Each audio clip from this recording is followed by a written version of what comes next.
And so we can have faith because he knows you not in judgment, because he's not the ogre. He's not the ogre that sits over and comes down and, oh, you're in trouble now, buddy. No, he's a God of love. He proved that at Calvary. When Jesus Christ went to the cross, he died for the sins of all men, that you and I would be set free. And we are free from sin, guilt, fear, condemnation. We're free from all of those things.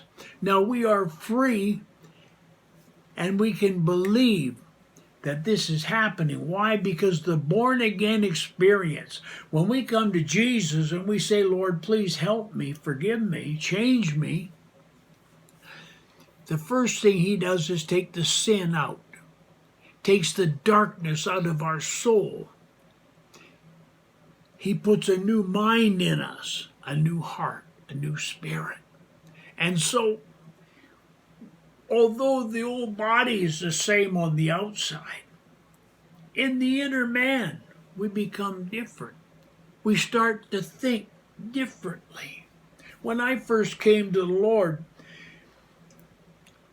my first experience with God, I didn't know what to expect, and neither do you. And so,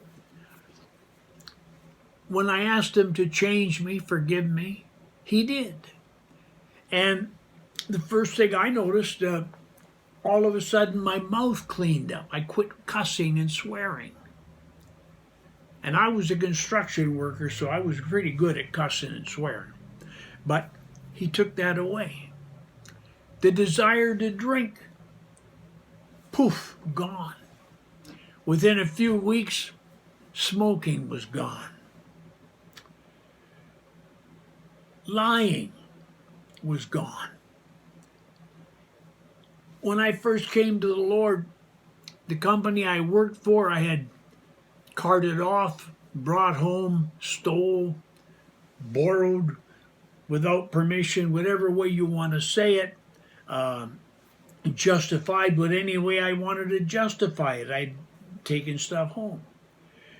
When I came to the Lord, I went back to my boss and I took everything back that I had taken. I walked into his office, I sat down at his desk, and I told him, I've been converted, I've came to Christ, and here's all your stuff back. And I'm sorry that I took it in the first place. Please forgive me. And I walked away there free. No condemnation, no fear, no guilt, no worry about somebody was coming up behind me to grab me, and throw me in jail or anything like that.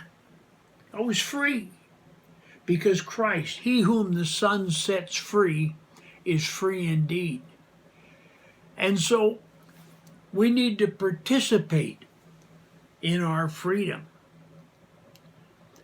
It's not enough to say, well, I'm free. If you were sitting in jail and somebody come along and unlocked the jail door and said you're free to go, and you sat there in jail, you'd still be just in jail just as much as you were before, even though the door was unlocked. The only way you're free is when you walk through the door.